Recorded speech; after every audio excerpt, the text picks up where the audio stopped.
Roy, can you start out by telling us more about your career here, what you've done? My career, as Mike just said, I was a founder for NVIDIA in Europe in 1998, working out of my bedroom in Northampton in England. Moved to the US in 2005, left NVIDIA in 2010.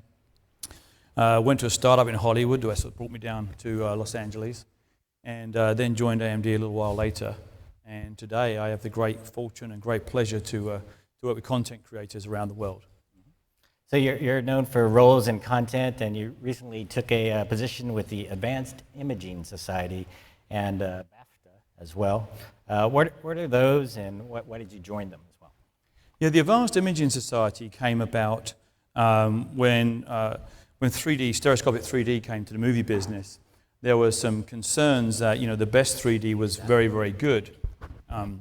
Some 3D was not so good. And the not so good 3D really was hurting the industry. Mm-hmm. So the Advanced Imaging Society, headed up by a wonderful man, Jim Chabin, who's the president, came together to support best practice together with Jim Maynard and the folks at DreamWorks and others. Today, they're doing the same thing for VR to make sure that the best VR is really great. Mm-hmm.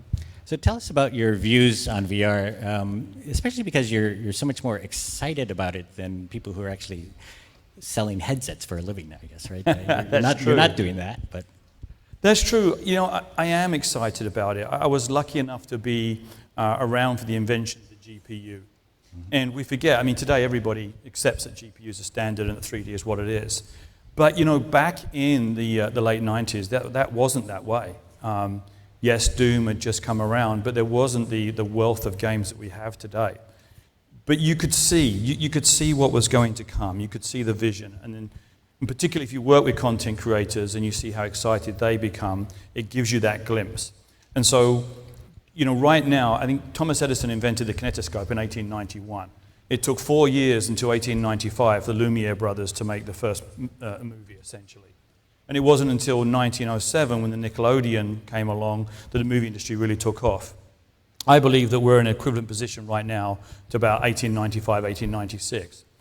But the similarity is that there are people who can see what this industry is going to become. And I really am lucky because I get to talk to those people. Yesterday I was in Vegas for a University of Film and Television, and just talking to some of the academics, the faculty, and some of the student filmmakers and their ideas for VR tells me that this is going to be, as I've said, been quoted before, it's not going to be a big thing, it's going to be everything. So we've seen the first generation of VR hardware launch. Can you tell us a bit about that, but also, tell us what's coming? Well, I love the hardware that's out there, and without Oculus, I wouldn't even be here. So I completely applaud Apama, Jason, Brendan, and the team. I think what they've done is just fantastic. And yet, as good as the headsets are, there is a correlation between distance for the screen to the eye and the need for higher resolutions. We've worked with a company based out of New York called Imagine with a 4K headset for a little while. 4K close to your eye is really, really beautiful. I don't want to take anything away from everything which Oculus and HTC have done, but I can tell you the jump from the current resolution to 4K is a really, really big one. And so I think that will happen. I know that the movie industry doesn't want you to be distracted by pixels. They want to get a 4K really fast and then even higher resolutions. So I think the higher resolutions will come. At the same time, I think the prices will come down. Mm-hmm. So even going down to the chips, how are we going to make it more affordable? Mm-hmm. Well, that's a really good question. And it's an even better question than you might think.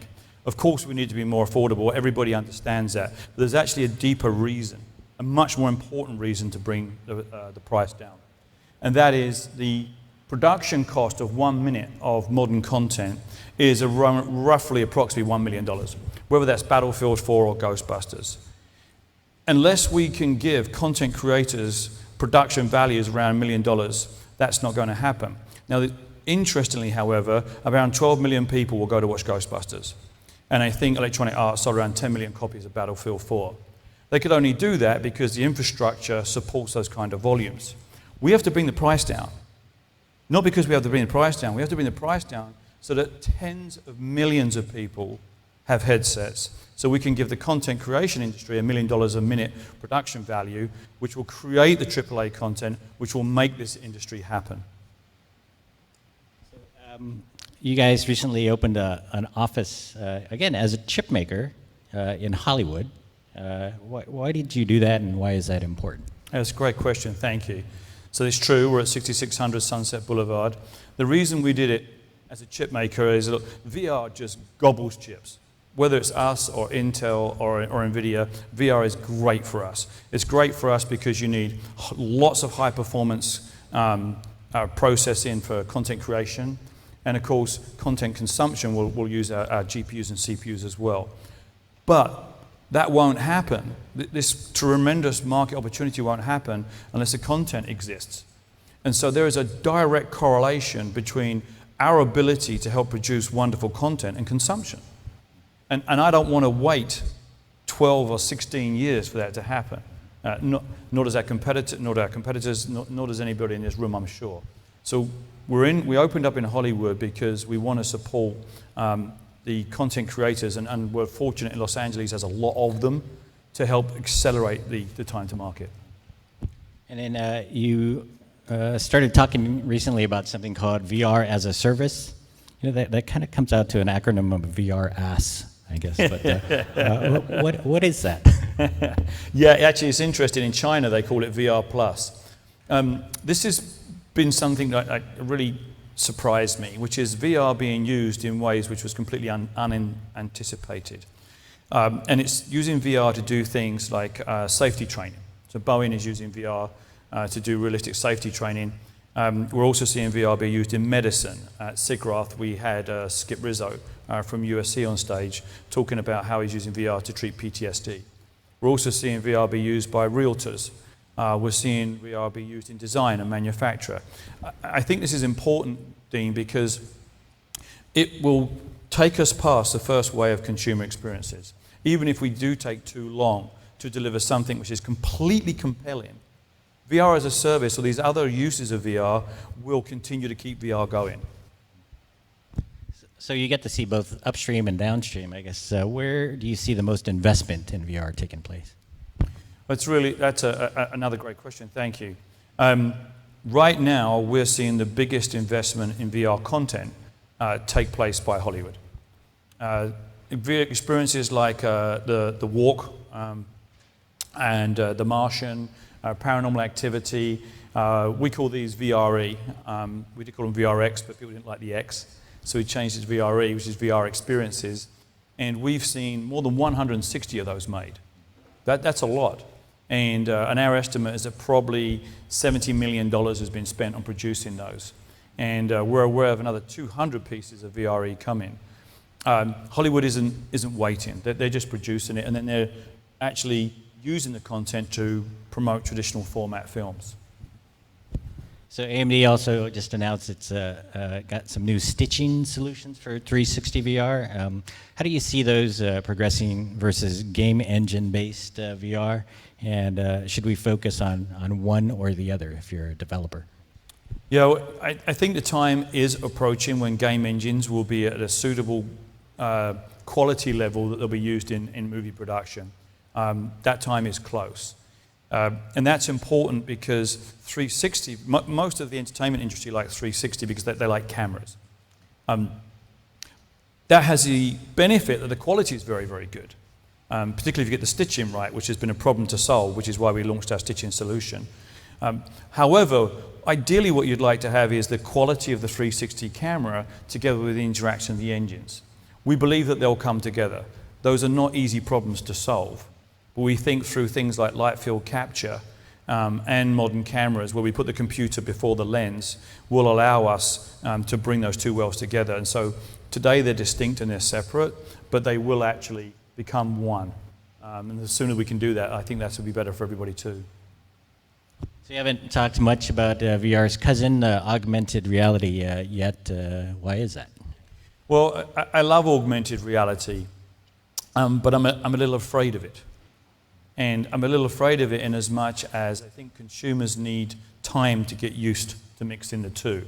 I mean, we've been joking about Pokemon here, but the sad fact is some people lost their lives. Those two kids went off the cliff. That's not funny. It's just not. Watch out for that at Terranea here, right? Right. Well, I mean, the first time someone has an augmented reality headset and they're watching a cookery lesson and they chop the end of their finger off, that's not going to be good either. We need time to get used to new technologies. So I love AR. We're big supporters of companies like Dacry, who use AR for industrial applications and automotive. I love what OSG are doing, but I think we need a little time to evolve. So, is there anything that worries you about VR? And if so, what can we do about it? Yeah, is this on the internet? We are streaming, yes. Oh, okay. Nothing worries me. It's great. There's nothing to worry about. It's just wonderful. I think that, look, it's great really listening to Jason. He's such a visionary. It may well be that the killer app is not an app, but it's social. And I think it might turn out that Mark is just the smartest guy around. I'll give you an insight. My mother said to me, Roy, will you give me a VR set for Christmas? My mother's 72 years old. And I said, sure. What do you want it for? She said, in VR, Roy, I can be young again. And I thought, well, oh, wow. And I thought, good Lord, in VR, I'm going to have a six-pack. But then I realized something else. There's no good having a six-pack if nobody can see it. So actually, I'm going to want to be able to have my friends around, and I'm going to want to show my new self. Here's the thing. I think that we could create an environment where we can be a better, sexier, nicer, prettier version of ourselves, and that will become so compelling, and it might become addictive. That's and I'm not sure what we're going to do about that if our alternative lives are better than our real ones. So we're going to see a Ready Player One movie coming pretty soon, and Warner Brothers. The older folks among us also remember reading Snow Crash, and that inspiring us about VR and the Star Trek holodeck. How soon are we going to get some of this stuff? Well, not soon enough for my liking. I think that there's a lot of important elements that have got to come together. One of the most important, Jason mentioned about social and not being kind of tens or hundreds of people, but thousands of people in that environment. If you think about some of the computational power we're going to need to do that, we're going to need to render a lot of that in the cloud. We're going to be able to need to render that locally. And I think that putting all of those parts together is going to be challenging, but we will get there. I don't know how soon that will be. It's probably years, obviously. The question is it a decade away or is it 5 years away? I think that if we work out the remuneration model, and this is why I'm going to return to the fact, we have to get VR down. It's not going to work with a $1,000 PC to get to tens of millions of users. It's got to be a $500 PC. When we can get to that kind of installed base, then somebody can say, you know what, I'm going to build Oasis. It's going to cost me $250 million, but I'm going to build Oasis, and then I'm going to sell real estate, and I'm going to charge you to travel between planets. I presume every single person in this room has read the book. For that model to work, for somebody to say, I'm going to slap down $250 million to do it, we've got to have an installed base that will run the thing that he invents. So we've got to get pricing down.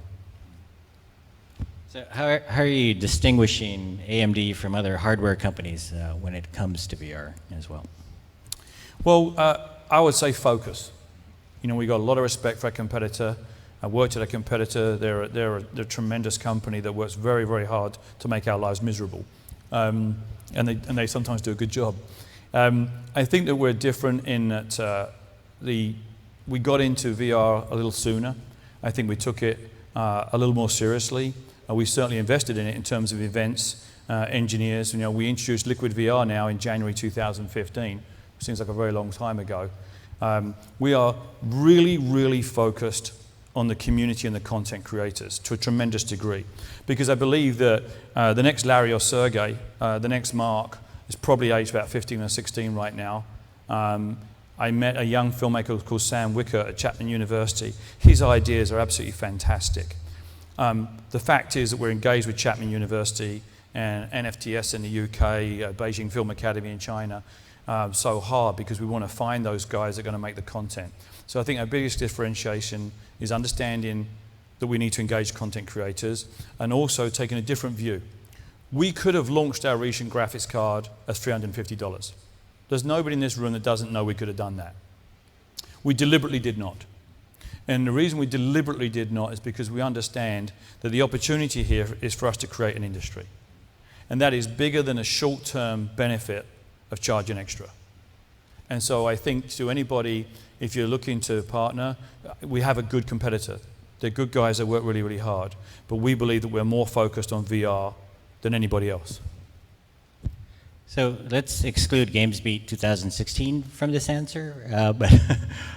What, it's a little confusing which VR events are the important ones to go to because there are just so many of them now. Like the meetups have grown up and matured and they've become expos and conferences unto themselves now. And the GDC has announced its own VR conference as well. How do you sort of sort through some of this and figure out, okay, let's target this one or go to this one? That's a really, really good question because we get asked, it's really got quite ridiculous to the point where I'd say once or twice a day, and I mean this literally, once or twice a day we get asked to come along and talk or usually sponsor another VR event. What we focus on are where are the content creators? Or if then you're not directly a content creator, is the audience able to reach them? That's our singular focus. If we're asked to go to an event just to say how great AMD is, I know you already know how great AMD is. We don't need to do that. What we want to do is to find out who can make the introduction for us to that next Larry or Sergey. That's really, really where we focus. So what's the best thing you've seen in VR to date? I've been asked this before and I've said, and then I get an inbox the next day, why didn't you mention my piece of content? So let me be indulgent and tell you two or three. The scariest VR I've done is Paranormal Activity. It's really, really terrifying. The best game piece of VR content is Eagle Flight from Ubisoft. It doesn't make you sick, it's laugh out loud fun. So I really, really like that. My best entertainment piece is The Martian. And an interesting thing about The Martian, it's 30 minutes long, but it feels like it's about 5 minutes long. I'm going to be having some things to say about the way we feel and experience time in VR coming up soon after some work we're doing with a professor at one of the big schools. And I think that, those are three pieces. I love those three pieces. Do we have one audience question? Anybody want to ask something?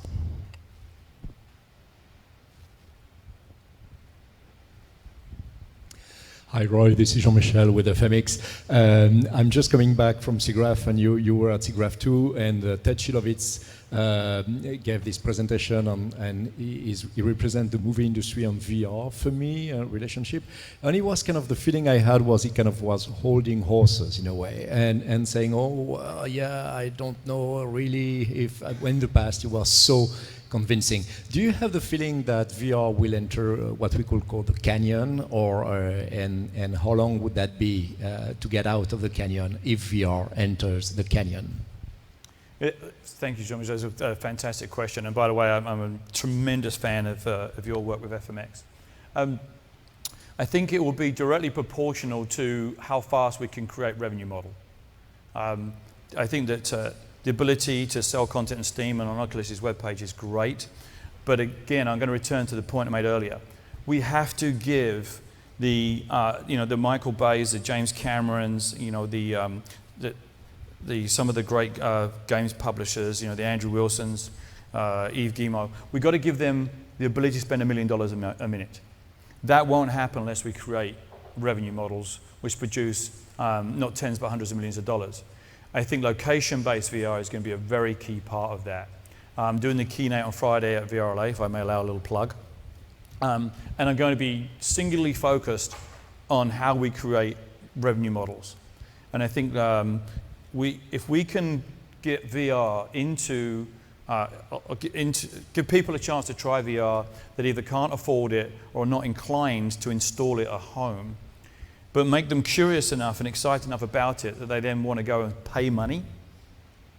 That way we can create real revenues, and we get the revenues, we get good production values. Very good. Thank you very much. Thank you, Dean. Thanks, everybody.